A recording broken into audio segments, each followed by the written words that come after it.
Descubre nuestra nueva programación y prepárate para ver mucho más. Más cultura. Más entretención. Más ciencia. Más arte. Y más puntos de vista. En nuestra nueva programación hay más por ver. Uchile TV, una buena señal en todas tus pantallas.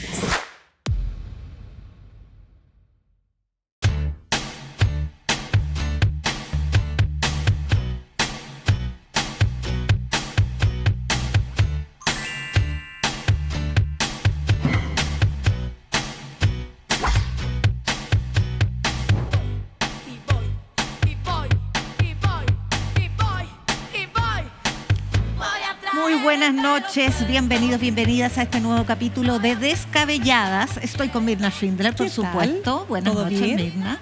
Bien, salvo Alejandra Matus, que está enferma hoy día. La pilló el temporal. Sí, pues. Así que besito, Ale, en la casa, descanse, cuídese, abríguese. Y que pase agosto, pues, Yasna, ¿o no? Oye, sí. Todavía estamos ahí esperando cómo vamos a terminar el mes.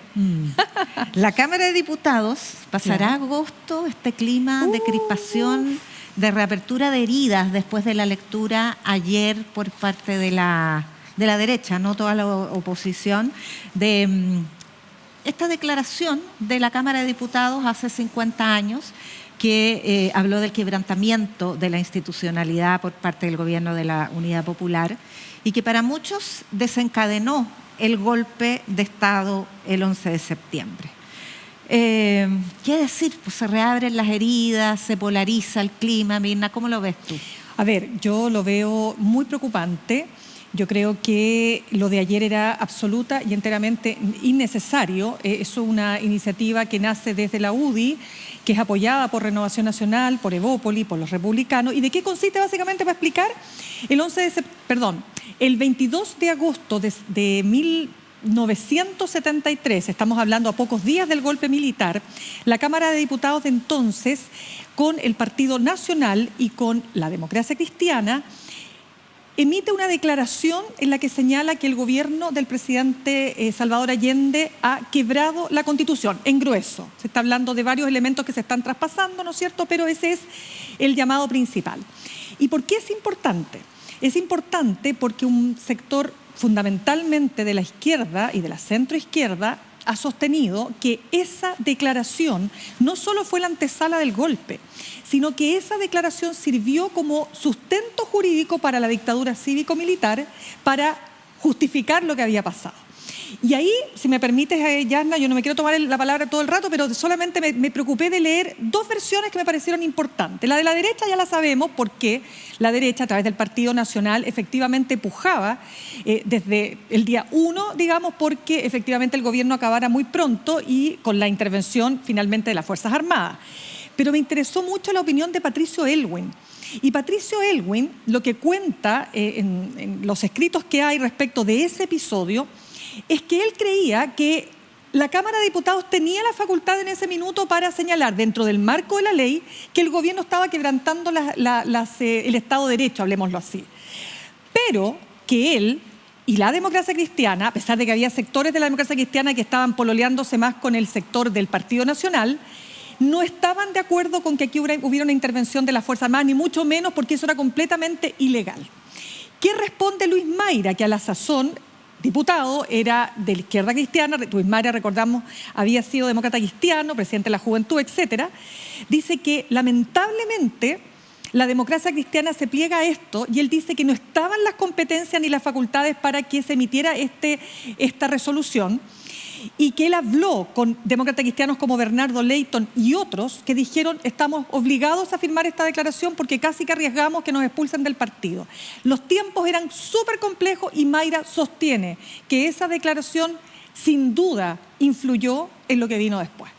Y lo dice también, a propósito de memorias, Mirna, Carlos Prats, el comandante en jefe del Ejército, dice que eso significó extenderle un cheque en blanco a las Fuerzas Armadas y a los sectores civiles que los instigaban a cometer el acto de sedición que cometieron.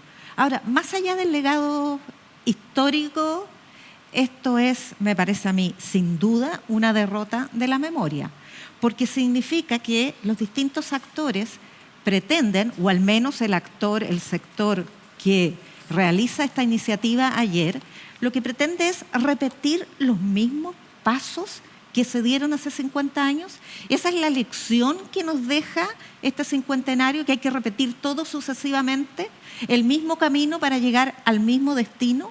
Es realmente todo lo contrario de lo que pensaría o demandaría la ciudadanía respecto a una actitud responsable con la democracia. Por eso digo, es una derrota de la memoria, más allá de que la memoria sea un campo en disputa y que por lo tanto la historia se esté escribiendo, revisando permanentemente.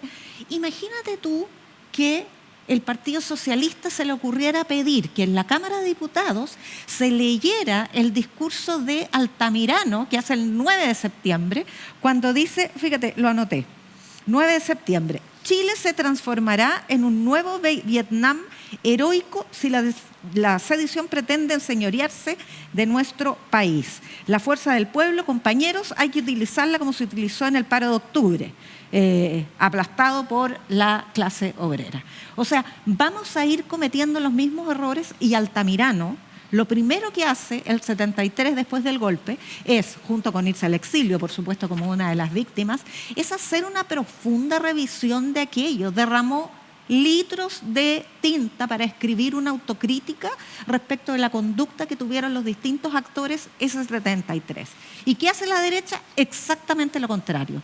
Repetir los mismos pasos para llegar al mismo destino. O sea, yo me pregunto, Mirna, ¿tendrán conciencia del monstruo que están despertando?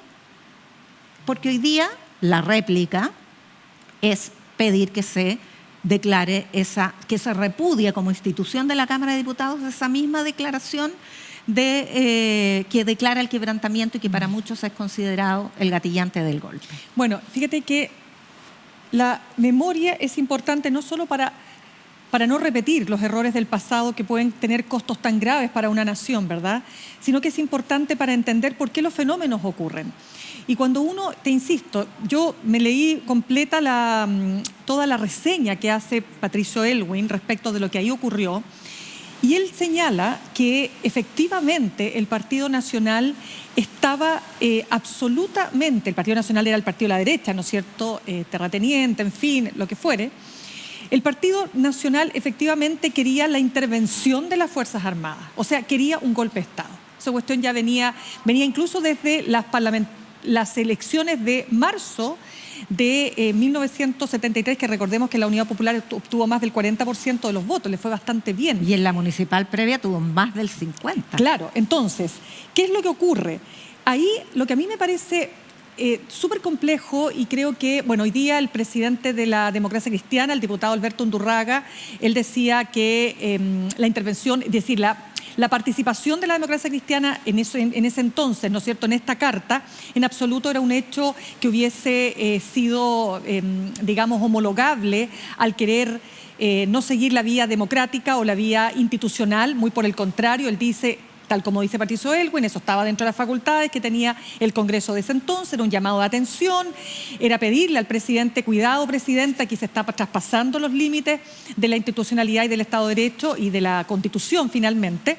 Pero él dice que no estaba de acuerdo en absoluto, y el partido, su partido, evidentemente no está de acuerdo en que se hubiese leído este documento, porque si nosotros queremos pensar que 50 años después, como dice tanto la derecha, ¿no es cierto?, miremos hacia el futuro, podemos mirar hacia el futuro si no somos capaces de reconocer o de respetarnos en relación al pasado. ¿Y por qué lo digo?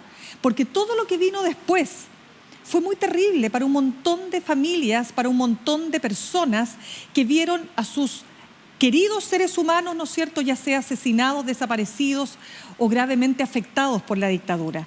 Y ahí lo que pasa, ¿no es cierto?, en la testera, cuando la vicepresidenta de la Cámara de Diputadas y Diputados, la diputada Carmen Hertz, diputada comunista, tiene, ¿no es cierto?, la fotografía de su marido, Carlos Berger, que es asesinado en el marco de lo que ya muchos conocemos, ¿no es cierto?, como esta fatídica y cruenta caravana de la muerte, que recorre todo el país, ¿no es cierto?, y que en juicios sumarios va asesinando personas, ¿verdad?, a cargo del general Arellano Stark, un hecho de lo más terrible que hay, ¿no es cierto?, de lo que ocurre después de ese año 1973. Entonces la pregunta es, ¿cuál es el sentido que la derecha levante este tema hoy?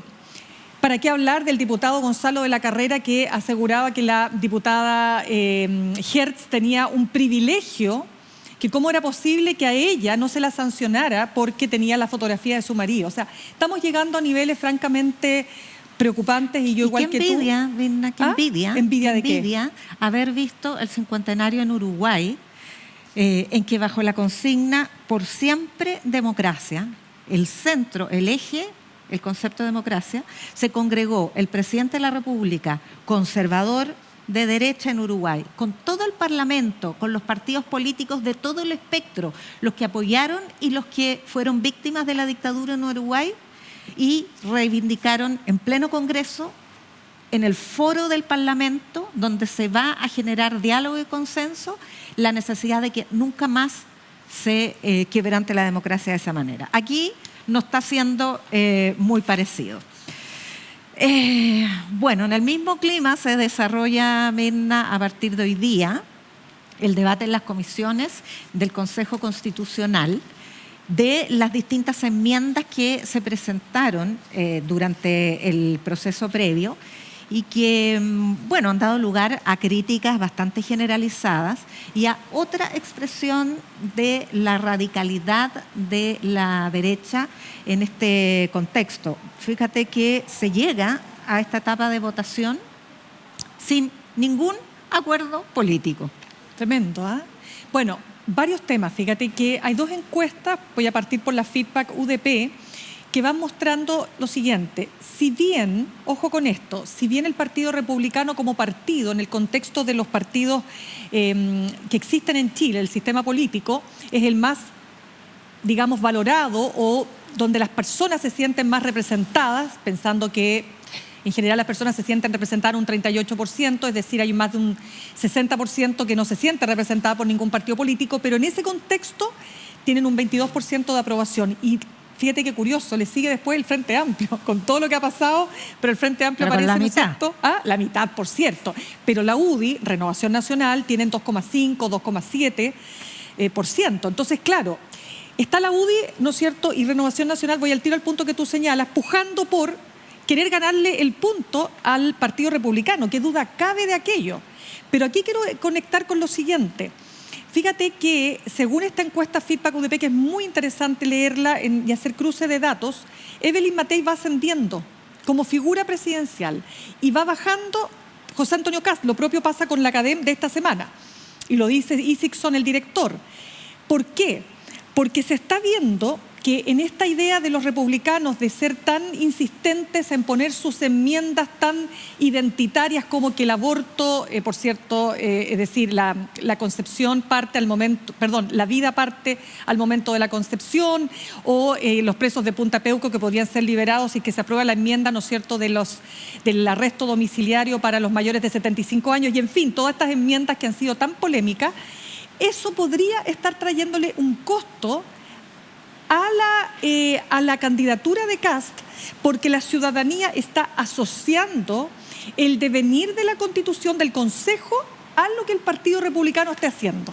Entonces, igual es importante, Yasna, que a pesar de lo que tú estás señalando, preguntarse cuánto costo le puede traer a Kast en sus aspiraciones presidenciales. No olvidemos que para ser presidente tenéis que mostrar capacidad de gobernar. Y cuando hablamos de capacidad de gobernar, es gobernar a los tuyos. Entonces, ¿cuán capaz y cuánto le va a afectar si es que acaso no se llega a acuerdos por un lado, y segundo, este texto constitucional no termina siendo un texto de consenso y finalmente es rechazado por la ciudadanía? Yo creo que para allá va, porque cuando el jefe de bancada de los republicanos, el llamado profe Silva, dice que no es ni posible ni deseable llegar a un acuerdo con todos los sectores y excluye a priori al Frente Amplio y al Partido Comunista de cualquier posibilidad de consenso, entonces está echando la basura, al tacho de la basura, el acuerdo transversal, que yo creo que es único e histórico, en que se ponen de acuerdo desde el Partido Comunista hasta un representante republicano que hubo en la comisión de expertos respecto del anteproyecto. Entonces, era tan simple, Mirna, como agarrar el anteproyecto, amononarlo un poquito sin desvirtuar los distintos acuerdos que allí hubo y llevar esto a un proceso exitoso. Pero tengo la impresión de que hubo una suerte de engolosinamiento claro, de republicanos, o más bien una borrachera con el poder que han logrado redituar gracias a su dureza, pensando que aquello que capitalizan siendo duros o propugnando la mano dura frente a la delincuencia, frente a la migración, frente a los principales problemas que aquejan a la gente, también lo van a obtener y capitalizar si tienen esa misma mano dura respecto de valores civilizatorios como los derechos humanos, las libertades que hemos conquistado las mujeres y los aspectos sociales que se traducen en el Estado social y democrático de derecho, que es una de las 12 bases. Eso no está ocurriendo. Bueno, fíjate que yo conversaba con Hugo Herrera, filósofo, abogado, académico de la Universidad Diego Portales, un hombre más cercano al ala de Mario Desbordes, ¿no es cierto?, a la derecha social, a la derecha vinculada, ¿no es cierto?, a la derecha más europea o relacionada con Angela Merkel. Bueno, él decía que la UDI, él le daba un consejo a la UDI, le decía más Longueira, menos libertad y desarrollo. Y decía que el Chicago gremialismo sirve re poco para gobernar. Porque si bien es muy importante el crecimiento, si tú no entiendes el fenómeno político y la legitimidad de lo político y entiendes que tienes que conectar, y ahí lo de Longueira decía, no es que quiera que Longueira vuelva, sino que decía esta capacidad de Longueira para conectar con el mundo popular, con sus dolores y con la sensación del abuso, que es ahí donde la UDI tiene que reencontrarse, porque para querer parecerse al Partido Republicano está el Partido Republicano, decía él, ¿para qué queremos la copia si tenemos al Partido Republicano? Entonces, ojo que lo vuelvo a vincular con lo que pasó en la Cámara de Diputados. ¿Para qué? ¿Para qué querer volver a revivir una declaración que genera tanta división?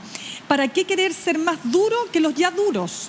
Bueno, entonces, hay una oportunidad. Justamente para evitar esa sangría que tú describes, que ya están reflejando las encuestas, en que todo el sector de base de apoyo social y político de la derecha tradicional se les está yendo a republicanos. Entonces, la desesperación que eso genera se traduce en un error de lectura de acuerdo a la evidencia comparada, sino no es un capricho que a uno le parezca esto solo intuitivamente, un error de lectura de pensar que copiando el original van a retener esta fuga de apoyo y de votación, en circunstancias que el caso español muestra que la derecha tradicional más moderada se fortalece cuando mantiene ese cordón sanitario.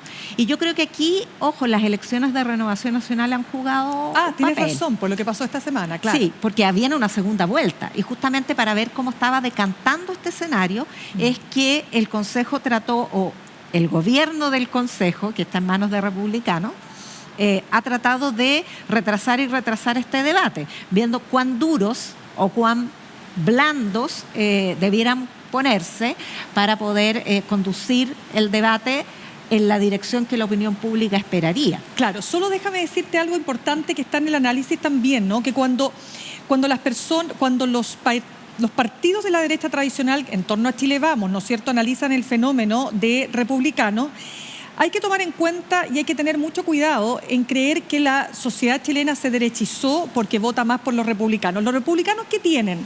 Para mí, ¿sabes lo que tienen, Yasna?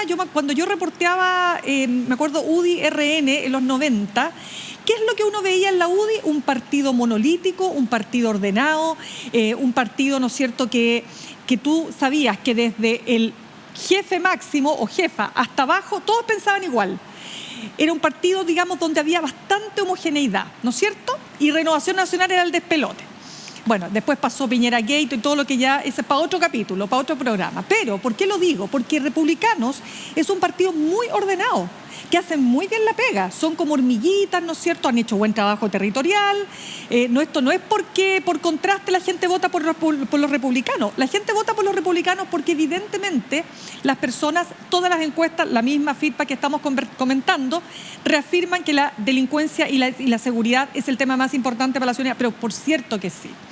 Y por lo tanto hay ahí una adhesión por un partido que sienten por lo menos que le están hablando a sus necesidades inmediatas, cotidianas, lo que le está pasando en el día a día.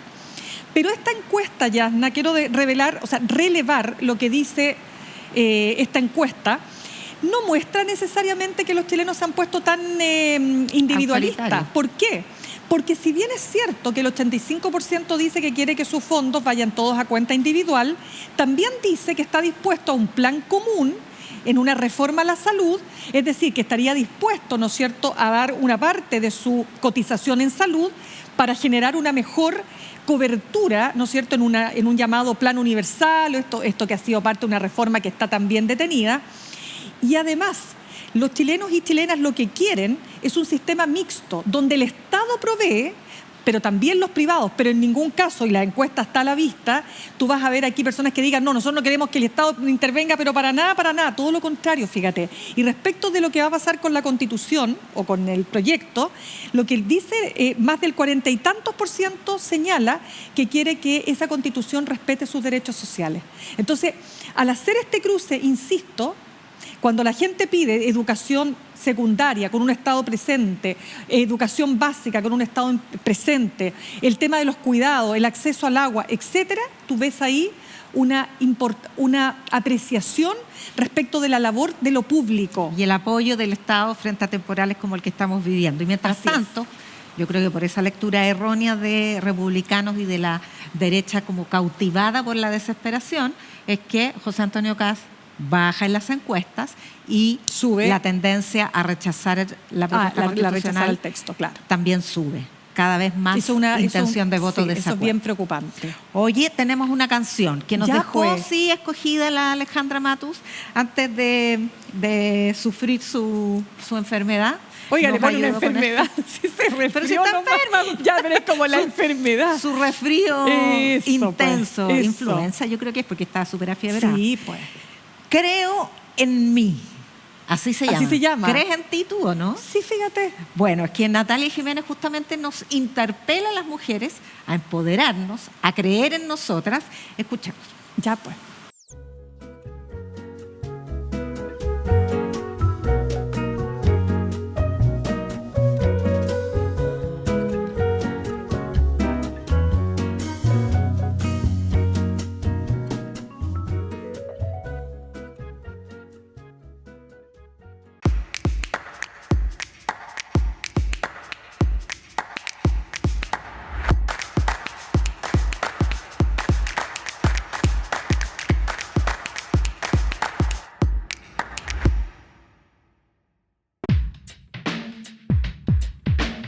No podemos controlar el clima, no podemos detener fenómenos naturales, pero sí podemos prepararnos para lo que viene y ya se ha anunciado. Como parte de este programa, nosotros fuimos a buscar en las calles las preguntas de las personas. ¿Cuánto saben? ¿Cuáles son sus inquietudes? La invitación es, por supuesto, a estar siempre aquí y cada semana en Tangram, en UChile TV.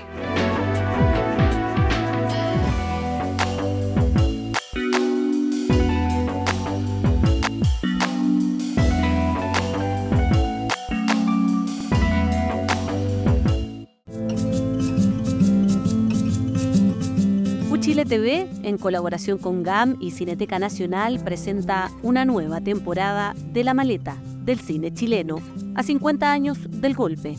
Conversaciones para el futuro. Una retrospectiva de películas intensa y conmovedora que nos lleva al corazón de la historia chilena reciente. El golpe de Estado de 1973, un cisma que transformó nuestra nación y dejó marcas indelebles en las páginas de la historia, narrado bajo la mirada única de cineastas nacionales de distintas generaciones. Porque recordar y conversar es la clave para entender nuestra historia, para nunca repetir y para imaginar juntos un mejor futuro. En esta edición, El diario de Agustín, de Ignacio Agüero, un documental que muestra el proceso de investigación de un grupo de estudiantes para develar el uso de poder que hubo en los tiempos de dictadura de parte de El Mercurio. No te pierdas La maleta del cine chileno, especial a 50 años del golpe. Conversaciones para el futuro. Todos los domingos a las 22 horas.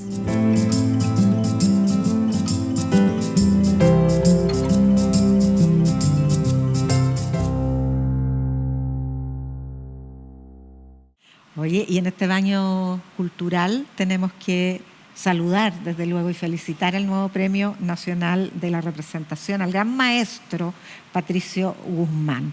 Pero también queremos saludar a las tremendas artistas que quedaron en el camino, que ya tendrán su nueva oportunidad, la tremenda Elena Dubochel, Luz Jiménez, María de la Luz Hurtado.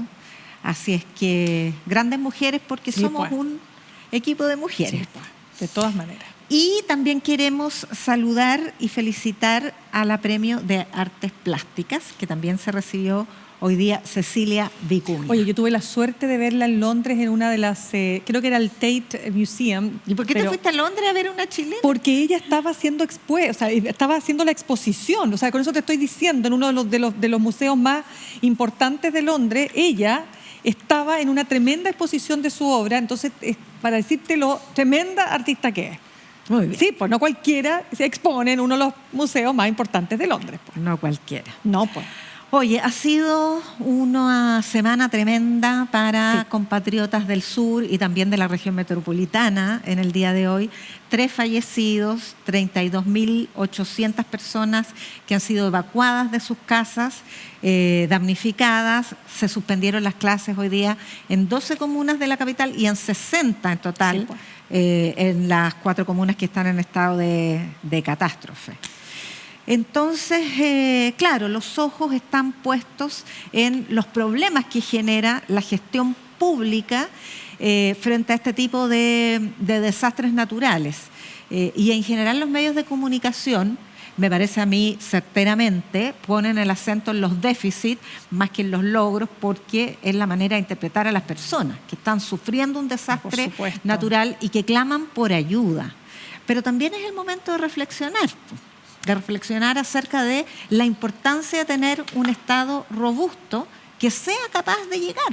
Bueno, yo creo que nunca va a ser suficiente, Yasna, porque cuando uno sufre el anegamiento de tu casa, donde todo queda, digamos, destruido, o sea, imaginémonos solamente lo que significa que un río pase por dentro de tu casa, o sea, hay algo que de verdad cuesta mucho aceptar, ¿no? Que estas desgracias de la naturaleza, ¿no es cierto?, finalmente tienen costos para las personas, para las familias tan grandes, ¿no? Primero en vidas humanas, después en términos económicos, con todo lo que cuesta salir adelante. Entonces, es difícil porque normalmente vamos a tener la tendencia a pensar que las cosas se pudieron hacer de manera distinta. Pero ¿cómo ves tú la gestión? Porque, como te decía, está debutando ya desde los incendios, desde los temporales anteriores, pero durante este año, el nuevo Servicio Nacional de Prevención de Desastres Naturales, que además incluye un sistema que articula todo el Estado para responder frente a esto. Fuerzas Armadas, policía, autoridades del gobierno central, pero también municipalidades y gobernaciones, que son autoridades independientes, pero que son la puerta de entrada al Estado. Entonces, lo que creo que hay que tener presente es que cuando se dice ¿y dónde está el gobierno? Solo ha venido la municipalidad, o ¿dónde está el Estado? Bueno, es que el Estado es un conjunto. Bueno, las Frente a municipalidades esto, se nutren con los fondos, digamos, Del gobierno central. del fisco, ¿no? Por ahí, claro, es verdad. Pero mira, 2 temas. Uno es cómo veo al gobierno, lo veo desplegado, evidentemente, el presidente Gabriel Boric, y yo creo que en general los presidenta, por la presidenta Bachelet, yo creo que en general, cuando se producen estos eventos de la naturaleza, son más los beneficios que los costos que tiene el desplegarse en terreno, de partida. O sea, la yo creo conexión de la autoridad con Absolutamente. la ciudadanía, Y la conexión con el dolor. Totalmente. Y yo creo que para efectos de lo que representa la figura de Gabriel Boric, yo creo que él sí conecta muy bien con esa ciudadanía sufriente, ¿no?, que está pasando el momento, ¿no es cierto?, que se le inundó la casa, que perdió todo. Sí. Ahora, Y con las botas embarradas, y con megáfono embarrados, en tal mano, cual, que tiene totalmente. ese estilo. Y además hay un punto de edad, ¿ah?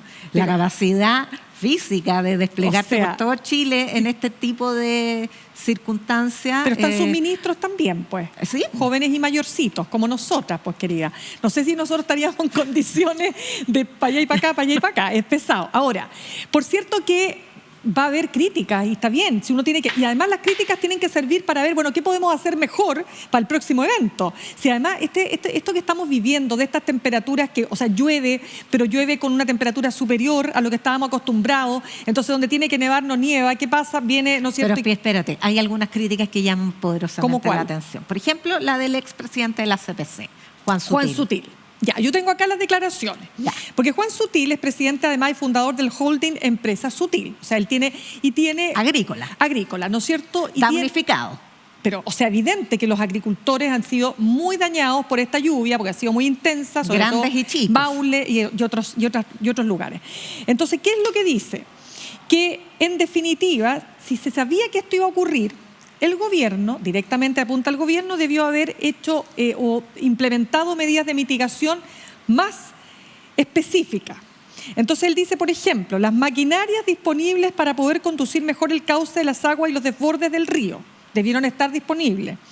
Puedes planificar las necesidades que van a tener las personas para poderlas distribuir en forma inmediata, Ya, etcétera. pero es que todo eso ha ocurrido. Si eso es, o sea, yo digo, los medios de comunicación efectivamente tienen que poner el foco en la crítica, porque ese es el rol fiscalizador. Pero también hay que filtrar ciertas declaraciones, porque ¿qué sacas tú con llevar la maquinaria antes de que caiga el barro? Hay que esperar que caiga el barro y ahí sacar la maquinaria. Entonces, Depende, ¿ah? pero ¿sabes qué? No, po. Depende, porque ¿Cómo no- vas a sacar el barro antes de que caiga? Pero es que si tú tienes una zona que tú dices, yo estoy imaginando, digamos, aquí hay mayor riesgo porque está cerca del río, ya se nos inundó la otra vez, ¿no es cierto? En la última temporal nos va a pasar de nuevo. Ojo, en Chile en general, Yasna, somos re buenos para reaccionar, pero bien malos para prevenir. No digo que se esté haciendo lo uno y lo otro, sino que digo que en general nos Pero pasa. por eso yo creo que hay que poner el foco en la capacidad del Estado en su conjunto, porque estos son los tipos de situaciones en que se releva esa capacidad de respuesta, pero sistémica. Lo mismo Claro. que para la pandemia. Cuando tú tenías al sistema de salud primario, que al principio el gobierno trató de dejarlo a un lado, y después cuando le dio el espacio para desplegarse, se demostró la importancia que tiene el Estado, los funcionarios de carrera, el sistema en su conjunto, la robustez de ese mecanismo de articulación. Claro. Ahora, otra cuestión que a mí me llama mucho la atención es que cada vez que hay estos desastres, los matinales se hacen el pino. Entonces ahí quería preguntarte un poco el backstage de estas Ay, cuestiones. tú quieres saber el detalle, Como sí. chica matinal.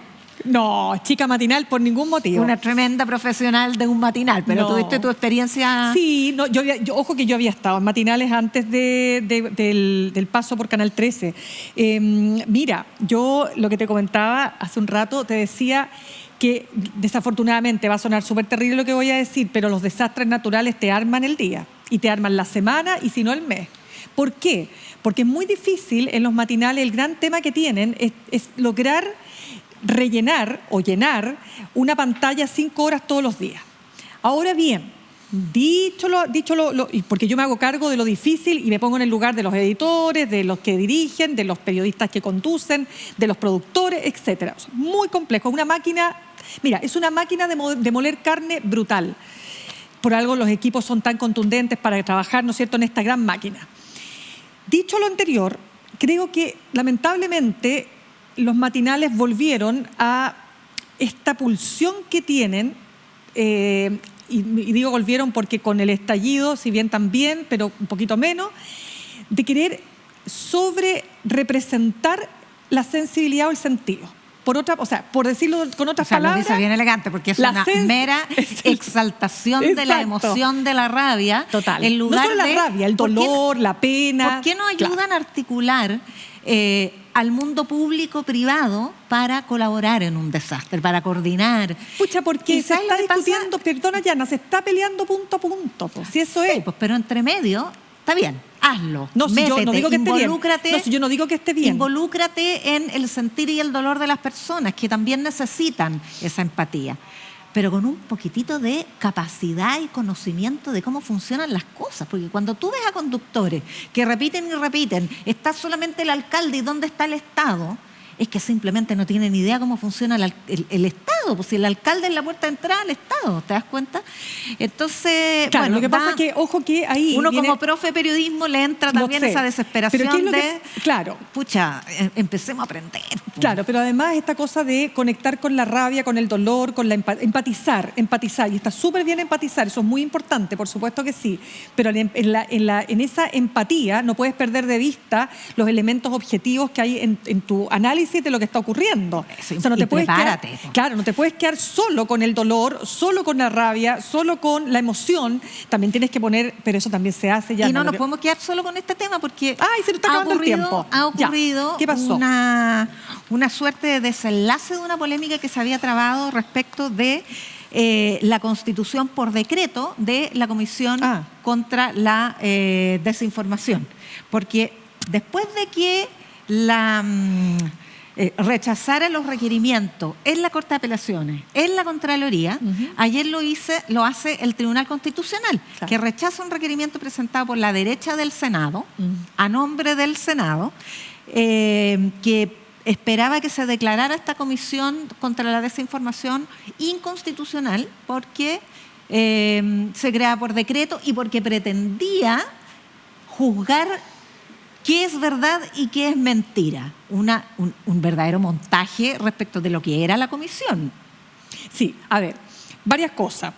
Tú sabes lo que yo opinaba a ver, yo siempre dije que aquí lo que pasó fue que al hacer esta comisión al alero del gobierno y del Ministerio de Ciencias, ¿no es cierto?, en coordinación con la Secretaría de Gobierno, claro, independiente del buen espíritu, tú de alguna manera instalabas ya sea el juicio o el prejuicio de que aquí iba a haber una intervención del Estado, del gobierno, ¿verdad? Y que se iba a meter en todos los medios de comunicación, que fue la primera, digamos, aprehensión que apareció, por decirlo suavemente, ¿no? O sea, el relato, porque todos tenían claro que el decreto es clarísimo Claro, lo que en pasa- definir cuáles son las Pero se atribuciones de esta despertaron las comisión. suspicacias. Entonces, se despertaron las suspicacias y algunos creyeron que esto era poco menos que venía un órgano gubernamental, el Gran Hermano, ¿no es cierto? Que no es el reality, por favor, sino que en palabras de George Orwell es el Gran Hermano que lo controla todo, que lo revisa todo, que lo fiscaliza todo y que lo determina todo.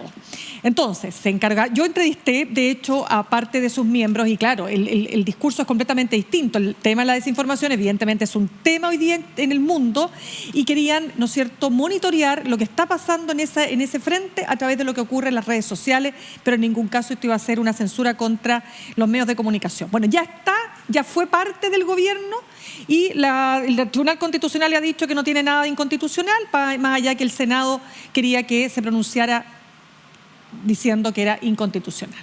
Y el senador Juan Antonio Coloma ha dicho que esto abre la puerta para que se vea afectada la libertad de expresión. Bueno, y no lo encontraron razón, rechazaron este argumento construido sobre la base de un relato, Mirna, que yo te digo, no, más que una suspicacia, yo creo que fue una estrategia deliberada para volver a instalar esta idea del Chilezuela, de que aquí, como en Venezuela, los comunistas controlan los medios de comunicación a través Lo de que es esta verdad. comisión, Lo que es se verdad. pretendería, obviamente que es verdad, Lo que es verdad. pero en Chile no. En Exacto. Chile tenemos una legislación robusta para proteger la libertad de expresión y tenemos medios de comunicación y periodistas vigilantes al respecto. Y por eso no se nos habría pasado una cuestión como esa, pero hay que leer el decreto. Hay que leer el decreto y hay que ver también la experiencia comparada. Fíjate que el año pasado, porque esto no es solamente un problema de intervención política que puede determinar la inclinación electoral e intervenir democracias, también es un problema sanitario. La Organización Mundial de la Salud denominó esta oleada de mentiras respecto de la vacuna, por ejemplo, como una infodemia. Pero además es un problema de seguridad nacional. Fíjate que en Suecia, el año pasado, estuve leyendo más, porque a mí este tema me fascina, crearon la Agencia de Defensa Psicológica. Mira, Justamente para monitorear redes sociales, el Ministerio de Defensa, con esto, espera analizar, pero también combatir las potenciales interferencias extranjeras. Y acuérdate la intervención rusa en la elección estadounidense Sí, cuando pues, gana lo sabemos. Trump, la trama rusa. Absolutamente. Entonces es muy peligroso y por lo tanto trivializar este tipo de iniciativas, tratando de ponerle cortapisas, obstáculos para ganar un punto político, no es positivo, no ayuda, no va en la dirección de lo que se necesita, que es no controlar la verdad. Si la gente tiene, gracias a la robustez de nuestra legislación en materia de libertad de expresión, la gente también tiene derecho a mentir. Nadie puede conculcarle el derecho a alguien de ocupar su red social para decir una mentira. El punto no es ese. El punto de este tipo de comisiones y de la legislación que existe en Francia, en Alemania, el Código de Conducta de la Unión Europea, es, en primer lugar, educar a la ciudadanía para que sepa distinguir verdades y mentiras, para que busque fuentes creíbles. En segundo lugar, detectar las cuentas falsas y detectar la intervención de inteligencia artificial para echar a correr masivamente la desinformación a través de bots, no de la expresión libre de la ciudadanía. Por supuesto, es un temazo en el mundo que derrumba democracias, ¿no es cierto?, que levanta ídolos populistas, la gente se cree cualquier cosa y es difícil para las personas poder discernir, poder discriminar. Y bueno, para eso está entonces, ojalá, mira, ya, como te digo, ya siendo que este es un consejo al alero del gobierno, con personas que están ad honorem, entiendo, trabajando en esto, con gente que tiene mucha... Es una comisión asesora, es una comisión asesora, como han instalado todos los gobiernos. Y con personas que están muy bien capacitadas, con mucha expertise en el tema. Yo espero que, bueno, que dé sus frutos y que finalmente se haga una pega se haga una pega, porque evidentemente que ese es un tema. Pero... Oye, es que tenemos que hacer otra pega y es abordar otro tema. Ya, pues venga, porque no va a decir cosas que se nos va el y es tiempo. el gafe diplomático de la embajadora de Chile en el Reino Unido, que, finalmente es considerada como una funcionaria que se excede en sus atribuciones y ella presenta la renuncia, Susana Herrera. Mira, el caso de ella, fíjate, yo, he seguido, vi la entrevista que le dio a la Mónica Rincón en CNN Chile, he visto columnas de opinión, he hablado con hoy día hablé con Pablo Cabrera, ex embajador del Reino Unido, y aquí pasan dos cosas que yo creo que son súper relevantes en este hecho. Más allá del detalle de si los $5 millones, si habló con el rey, no habló con el rey, si esto lo hace antes de que estalle el caso Convenio, de si ella dice que fue a otras regiones antes de ir a la Bío Bío, porque este era un tema, mira, es súper larga la historia que tiene que ver con unas fundaciones del rey. Sabemos que este es un rey atípico, no es la reina Isabel, este es un rey súper comprometido efectivamente con el cambio climático y con todo el tema medio ambiente y tal y cual, pero aquí lo que no termina por definirse en sus declaraciones es que ella no siguió el conducto estrictamente regular, que era pasar por todos los filtros. Ahora que ella hay que dice pasar. que también fue víctima, más que ella, el partido que la presenta, ya porque ella es independiente, pero el partido la presentó el Frente Regionalista Verde, claro. Y dicen que ella fue víctima de una conspiración también del mundo diplomático que es bien cerrado. O sea, de alguna parte salió la información, dicen que tenía, mira, hay de todo, acá el cagüín en el mundo diplomático, Yasna Levin, o sea, es tremendo. Saca el tejido. Pero saca el tejido también respecto de algunas figuras que han sido designadas en reparticiones, favores políticos, gente que ha ido, oye, desde hacerte el posgrado, pasando por las vacaciones eternas, o te vaya a escribir un libro, o sea, todo eso ha pasado. O sea, hay mucho material ahí para, lamentablemente... Y ha habido, o sea, mira, ¿sabes lo que pasa? Que esto además es una demostración adicional de las debilidades que tuvo el gobierno para nombrar ciertos cargos. Sí. O sea, ¿Sabes quién estaba en el cargo anterior a ella? ¿Quién iba a ser la persona? Lidia Casas. O sea, no que estaba, sino que postulaba. La nominada, la que el gobierno quería era Lidia Casas. Lidia Casas es una académica, experta en derechos humanos, de gran valor, es una tremenda intelectual, además, de la Universidad Diego Portales, ¿no? Ha estado en otros cargos, postuló también a la Comisión Interamericana de Derechos Humanos, lo voy a confirmar, Yasna, porque me entró la duda, pero ella era la primera persona, pero ella declinó. ¿Te fijas o no? Y entonces aparece Susana Herrera, que claro, no tiene una experiencia para ocupar, además, Yasna, una de las embajadas más importantes bastantes del mundo. Nos quisiéramos la embajada de Gran Bretaña. Porque no ¿Ah? es Unión Europea. Acuérdate que ahora es una tremenda potencia Sí. económica independiente. Déjame con la que confirmarte el tenemos- dato. Sí, fue nominada como miembro del Consejo de Derechos Espérate, Humanos. acá está. Comisión Interamericana de Derechos Humanos y la Asamblea La CID. General de la OEA. Sí. No, Ahora, perdón, y en la Asamblea General de la OEA esa nominación se perdió por apenas un voto. Ahora, hay otras dos derivadas. Una, que hay problemas en el nombramiento de otras instancias que son organismos autónomos en que el gobierno y la oposición no han logrado ponerse de acuerdo, nombramientos que interviene el Poder Ejecutivo y el Legislativo, en particular el Senado. Y siguen vacantes 2 puestos del Tribunal Constitucional, un miembro de la Corte Suprema, la Defensoría de la Niñez, algunas vacantes que se están produciendo en el servicio electoral. Claro. Todas designaciones de organismos autónomos del Estado respecto de los cuales no ha podido haber acuerdo. Entonces, esta traba, este estancamiento, esta incapacidad de la política de avanzar en materia de derechos sociales, también se expresa en estas cuestiones. Sí, pues hay una lata. Fíjate, yo te digo una lata, Yasna, porque a mí ¿qué me preocupa de todos estos casos cuando ocurren, independiente que Susana Herrera se ve o sea, nadie dice que ella se metió la plata al bolsillo, ni que los 5 millones de dólares al final, no. O sea, aquí lo que hay son Criterios. son descriterios, son acciones que son inadecuadas, ¿no es cierto?, pero básicamente por la falta de experiencia, ¿no? Lo que dicen algunos analistas, cuando los neófitos llegan a ciertos cargos, bueno, etcétera. Ya. Pero dicho todo eso, lo que me da lata es que las personas dicen, ven lo que hacen, estos que se aprovechan, ¿no es cierto?, de el Estado, de las dádivas, ¿no es cierto?, de estos favores políticos, personas que no tienen ningún tipo de o gran argumentación, ¿no es cierto?, para poder ocupar determinadas destinaciones. Ahora, un factor ¿Cachai? adicional que en realidad determinó la gravedad que esto fue adquiriendo en la opinión pública es el contexto de los casos de convenio. Pero que claro. Ya, o sea, el nivel de estruje de la beta para hacer puntos políticos ha llegado al límite de que ya está claro que el gran forado para la corrupción está en las gobernaciones. Y el 80% de los casos que investigan las distintas fiscalías son tratos directos de los gobernadores con fundaciones. Cuestión que ha clausurado la capacidad, entre otras cosas, de ejecutar el presupuesto y de prestar los servicios públicos que se deben prestar. Pero además esto ya trascendió a un problema del gobierno. El otro día veía un titular de La Tercera, de verdad, lo voy a mencionar porque también la ética tiene que tener un poquitito de límite, que hablaba de que más del 80% de los convenios con seremía se habían ejecutado durante este gobierno. Sí, es verdad.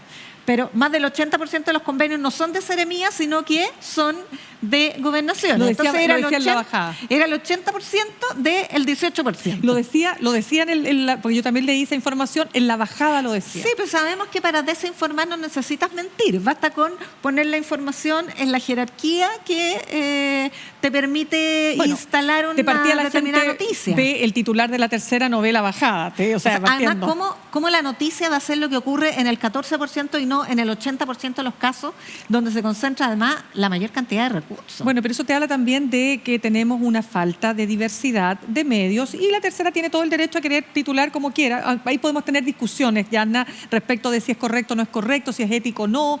El asunto es que nos falta un diario La Época, por ejemplo, para hacerle el peso, ¿no? Claro, no lo tenemos. Volvemos a los derechos de libertad de expresión. Claro. La Tercera, si quiere darle un enfoque editorial, que lo haga. Claro. Tiene su justo Sí, derecho ese es y el es tema. parte de las necesidades del derecho a informarse y a recabar información. El punto es que cuando no hay pluralismo, esa cuestión se te desvirtúa y el derecho a la información empieza a estrecharse, Bueno, por eso a restringirse. nos tienen que ver a nosotras, pues, Yasna. Eso, en Descabelladas va a tener desplegado su derecho a la información y al pluralismo. Exacto, pues. Exactamente. Oye, tenemos una opción interactiva que nos ha propuesto nuestra producción. La semana pasada. Espérate, Oiga, que la semana pasada, pues. me están soplando porque no me acuerdo. Ajá, yo decía lo mismo. Que ahí está en el monitor. Qué estupenda se ve ahí la Camila Vallejo, la ministra. ¿Y dónde no? ¿Dónde no? Sí, entre paréntesis, la vi en una foto con la diputada Ocasio de Estados Unidos. ¿Y? Oye, y el par se veía Mejor no atravesarse. Ya, las opciones interactivas de la semana pasada. ¿Quién estaba? Pero ¿Quién espérense. más está en la lista negra Ya, de la pues. oposición después de que saliera del gabinete Giorgio Jackson? Ya, pero vamos para atrás primero. ¿Por quién salía primero? ¿Quién está en la lista negra de la Ya. oposición? Entonces, Uno, ¿quién? Carlos Ahí Montes. está, pues primero. No, pues primero decía quién sigue en la lista negra, decía Camila Vallejo, ¿no? Ah, por eso la mostraron. Claro. A ver, Camila vamos Vallejo, primero. Carlos Montes. ¿Alguien más? No tenemos a nadie más. Vamos a la opción interactiva. Tenemos Camila Vallejo y tenemos Carlos Montes, ¿ya? ¿Quién más? ¿Quién más? ¿Quién Hay más? un problema de comunicación con eso. Ya pues, a ver, Camila Vallejo seguiría en la lista de negra de la oposición. ¿Quién sigue en la lista negra? Carlos Montes, que está piolita ahora. ¿Cachaste que ya no estaba Salvó, muy... salvó. Se salvó. Después viene Carolina Redondo, mira, la nueva ministra de las Culturas y el Patrimonio. Que ha sufrido un acoso Qué tremendo, ¿ah? francamente inaceptable. Sí. O sea, démosle la oportunidad Pero de claro. demostrar sus talentos o no, Sí. pero cuestionarla de la manera brutal en que se ha hecho, además con una misoginia, porque No, que es no tremendo. estamos hablando, de lo que menos se ha hablado de sus competencias profesionales, Claro. sino que de su trabajo profesional como actriz. Desnudarse, por favor. ¿Qué es atroz. eso? Bueno, Ya, como y dice esta semana un colega, tenemos- es la foto del país que somos. No, pues yo no estoy de acuerdo con eso. Es la foto de algunas redes sociales que Bueno, pero- tratan de, a ver, intoxicar a la opinión pública. Me parece Terrible, yo. pues. Sobre todo el machismo, como muy bien dice el movimiento feminista, el machismo mata. El machismo mata también la capacidad de reflexión. Sí. En fin, ¿cuál es la opción interactiva que nos proponen esta semana? No sé, podía usted. Usted Es la que que tampoco conduce. sé. Ahí A ver. está. Inserte a un político o una política en alguna de las teleseries chilenas que se están transmitiendo por televisión abierta. Ahí Ya, hay pues. actores y actrices que... no, ahí Ahí hay está, actores. esta era macho. Ya, ellos o ellas. Ya. Y puede ahí en estas caras Esa era, borradas. ¿esa con era el cuánto? ¿Cómo se signo- llamaba esa? Este es Romané. Romané, ¿Qué Romané. otra teleserie? Porque yo... ¿Estás viendo alguna teleserie? No, Mirna? hace rato que no veo, Yo pero tampoco, pucha es que con veía. las series... ¿Tú viste La Madrastra, Yasna? pero por supuesto. ¿Te acordás qué Ahora año no me era? acuerdo mucho porque era muy chiquitita. Ay, ella es súper chica. ¿En qué año era, Yasna, para que no se nos caiga el carnet al tiro nomás? Yo creo que principios de los 80. Sí, por ahí. Principio, era principio, buena, principio. era buena. Era buenísima. Qué fuerte, ¿ah? Ya. Ya, pues, se nos acabó el tiempo. Propuestas para la opción interactiva Ya, pues. de a quién insertaría en estas fotos, imágenes de las teleseries chilenas más renombradas. Ya. Y tenemos que despedirnos. Po. Hoy tan rápido Hasta se aquí nos fue llegamos. volando, pues, querida. Se fue volando. Estupendo. Y eso que nos tuvo la Alejandra, volvemos a mandarle un Ya, pues, besito y Alejandrita. nuestros parabienes con su salud. Y nos reencontramos el próximo miércoles a las 9 de la noche. Puede repetirse el plato si es que no lo lateamos demasiado. No, ok. En YouTube, en nuestras redes sociales, en todas partes y por supuesto en Radio Universidad de Chile y en Uchile TV. Muchas gracias, muy buenas noches.